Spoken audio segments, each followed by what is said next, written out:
Eric John really is my full name.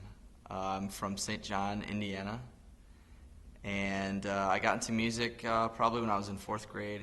Started to play the trumpet. I was brought into a room where I was able to pick any instrument that I wanted to play, and my band director said, "Which one do you want to play?" So I looked at them all. There was woodwind instruments, there was a flute, clarinets, and there was a trumpet. Looked kind of shiny, looked kind of cool, and I feel like I had seen one in a commercial one time. So I picked it up, and he said, "Okay, try to make a sound on it, just blow into it." So I did. Some crazy sound came out of it, and that's kind of all where it started. My daily preparation covers a lot of things. Not only do I have to get mentally prepared and physically prepared, but I have to prepare what I'm going to be wearing.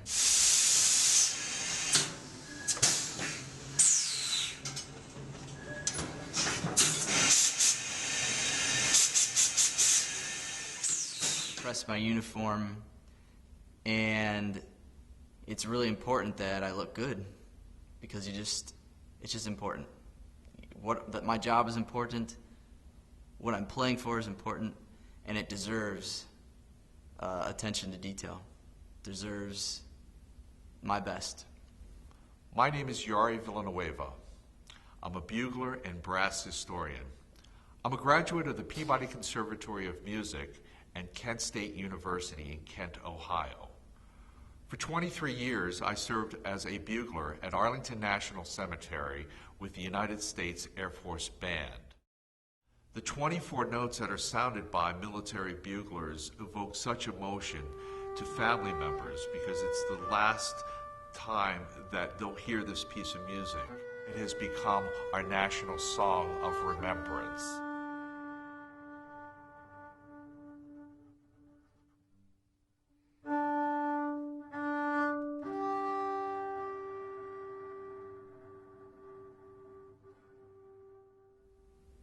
The first time I played taps, it was for a funeral at Arlington National Cemetery.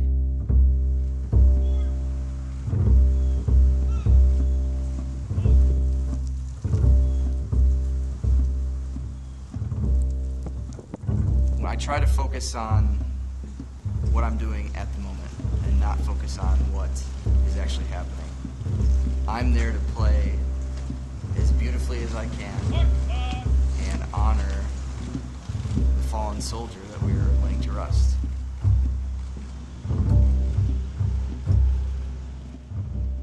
Taps is sounded on the average of about 30 times every day at Arlington National Cemetery in the many funerals that are held there, and also at wreath ceremonies at the Tomb of the Unknown. Many organizations lay a wreath at the tomb, and with each one of these ceremonies, there's a bugler from the United States Army Band that performs taps as part of that actual formal ceremony. One of the things about Arlington National Cemetery is that at the Tomb of the Unknown, only military buglers are allowed to sound taps at the tomb.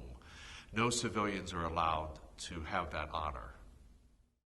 At the Tomb of the Unknown Soldier, in the springtime when classes are coming to play, there's a lot of school trips, a lot of organizations coming, it's nice weather, we'll lay a wreath on the hour, every hour, and sometimes 2 wreaths on the hour every hour from 9 a.m. until 6 p.m.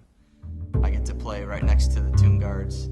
I get to be there on the platform where they walk and are there 24 hours a day guarding the Tomb of the Unknowns.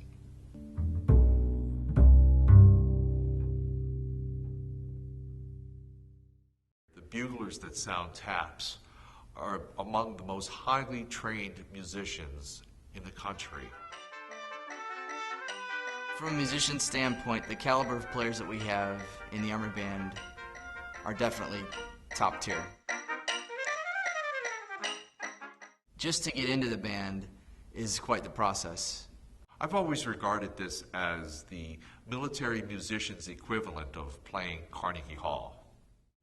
They also know that when they go out, they're performing not only a musical duty, but also a military ceremony, the way that the military says farewell to those veterans who have served their country.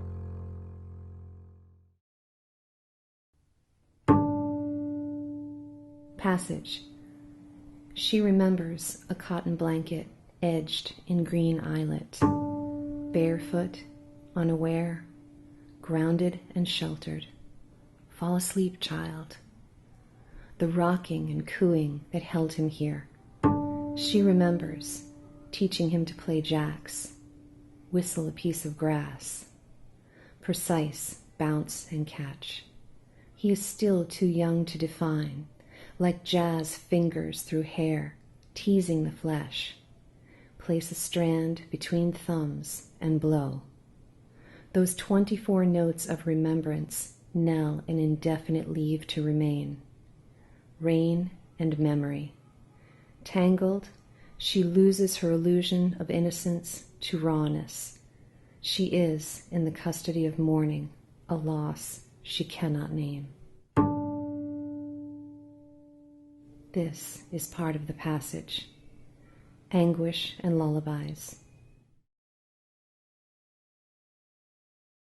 One of the challenges the military has had with downsizing of units, especially bands, is the lack of live buglers to perform at military funeral honors. And the military has had different approaches to providing taps at these ceremonies. Cassette recorders, CD players were found to be inadequate. However, there are organizations that have sprung up to help provide live buglers at funerals. A nationwide organization called Bugles Across America is a nonprofit organization of volunteers that tries to line up live buglers to go and perform this sacred duty. The military, of course, is also keeping up with their part in providing buglers wherever possible. Use of the digital bugle is a good thing when it's impossible to find a live bugler, because it gives a very good recording of taps and gives the image of someone actually playing the bugle. The recording device is a very simple device. It's nothing more than just a loudspeaker. Flipping it on to the ready position, bugler would just then push the button, wait about 5 seconds so you can get the instrument up,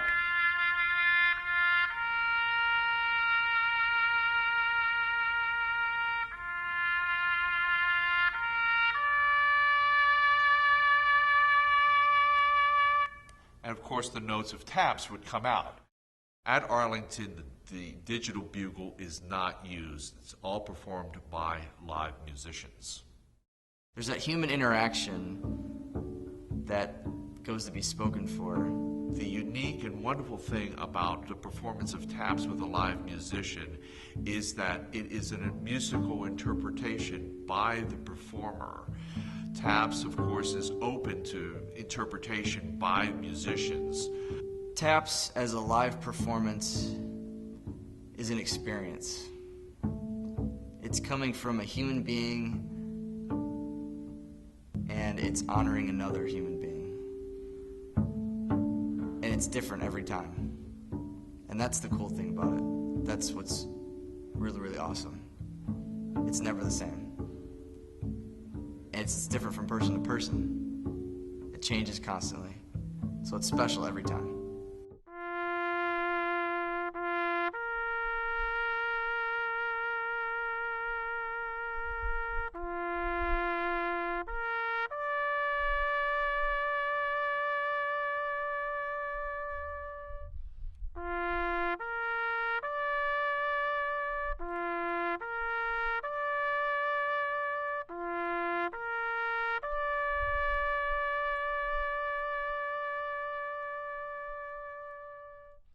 Those 24 notes hold the cold reality of conflict, unsteadiness of chaos, this unintended consequence between despair and delusion, fellow fallen bedfellows.